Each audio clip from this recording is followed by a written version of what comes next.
السلام علیکم ورحمۃ اللہ تعالی وبرکاتہ۔ الحمدللہ رب العالمین والصلاة والسلام علی سید الانبیاء والمرسلین۔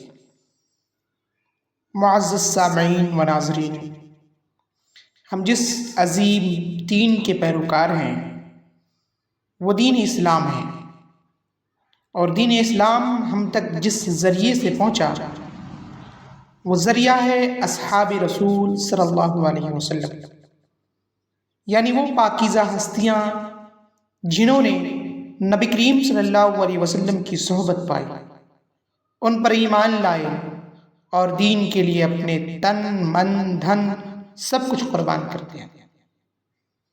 اہل سنت والجماعت کا یہ پختہ اور غیر متزلزل عقیدہ ہے کہ تمام صحابہ عادل، صادق، متقی، پرہیزگار اور دین کے ستون ہیں۔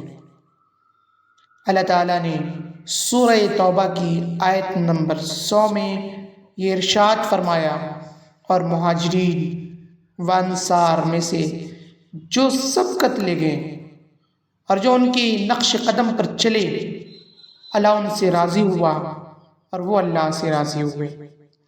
اللہ اکبر! یہ کوئی معمولی کلمات نہیں ہیں۔ اللہ کا اپنے بندوں سے راضی ہونا یہ جنت کی سب سے بڑی خوشخبری ہے، اور یہ خوشخبری صحابہ کرام کے لیے ہے۔ نبی کریم صلی اللہ علیہ وسلم نے ارشاد فرمایا، میرے صحابہ ستاروں کے مانند ہیں، تم ان میں سے جن کی بھی پیروی کرو گے ہدایت پا جاؤ گے۔ اور ایک مقام پر اللہ کے رسول صلی اللہ علیہ وسلم نے ارشاد فرمایا کہ میرے بعد میرے صحابہ کرام کو برا بھلا مت کہنا، کیونکہ اگر تم احد پہاڑ جتنا سونا اللہ کی راہ میں خرچ کرو تو بھی ان کی ایک مد یا نصف مد کے برابر بھی نہیں ہو سکتا۔ کیا شان ہے ان ہستیوں کی جن کی ایک مٹھی خیرات بھی قیامت تک آنے والوں کی بڑی بڑی قربانیوں سے افضل ہے۔ اہل سنت والجماعت کا اصولی اور موصولی عقیدہ یہ ہے کہ تمام صحابہ کرام عادل ہیں، ہم سب سے محبت کرتے ہیں، ان کی فضیلت کے قائل ہیں، اور ان کے درمیان اختلافات میں زبان درازی سے بچتے ہیں۔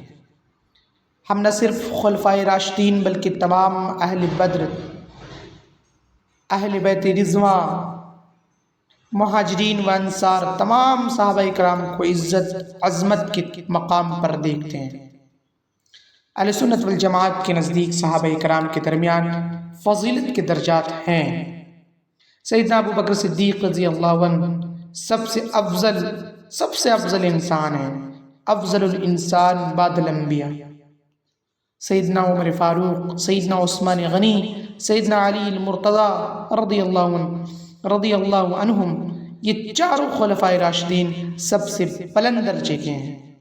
ان کے بعد اہل بدر، اہل بیت رضوان، پھر مہاجرین، پھر انصار، پھر عام صحابہ کرام جن کے بارے میں قرآن کہتا ہے کنتم خیر امۃ اخرجت للناس۔ اہل سنت کا یہ نظریہ واضح اور قطعی ہے کہ جو شخص صحابہ کرام کی گستاخی کرتا ہے یا ان پر طعن کرتا ہے وہ گمراہ، بدعتی ہے اور ایمان کے خطرے میں۔ جیسے کہ امام مالک رحمۃ اللہ علیہ نے ارشاد فرمایا کہ جو صحابہ پر طعن کرتا ہے اس کا اس امت میں کوئی حصہ نہیں ہے۔ رسول اللہ صلی اللہ علیہ وسلم نے فرمایا صحابہ کرام کی محبت ایمان ہے اور ان سے بغض نفاق ہے۔ اہل سنت والجماعت کا یہ طرز امتیاز ہے کہ ہم اہل بیت سے محبت کرتے ہیں اور صحابہ کرام سے وفاداری نبھاتے ہیں۔ اللہ سے دعا ہے کہ اللہ ہمیں اپنے رسول کے تمام اصحاب سے سچی محبت عطا فرمائے اور ان کے نقش قدم پر چلنے کی توفیق عطا فرمائے، اور ہمارے دلوں میں ان کے لیے بغض و نفرت سے ہمارے سینوں کو پاک کرے۔ آمین یا رب العالمین۔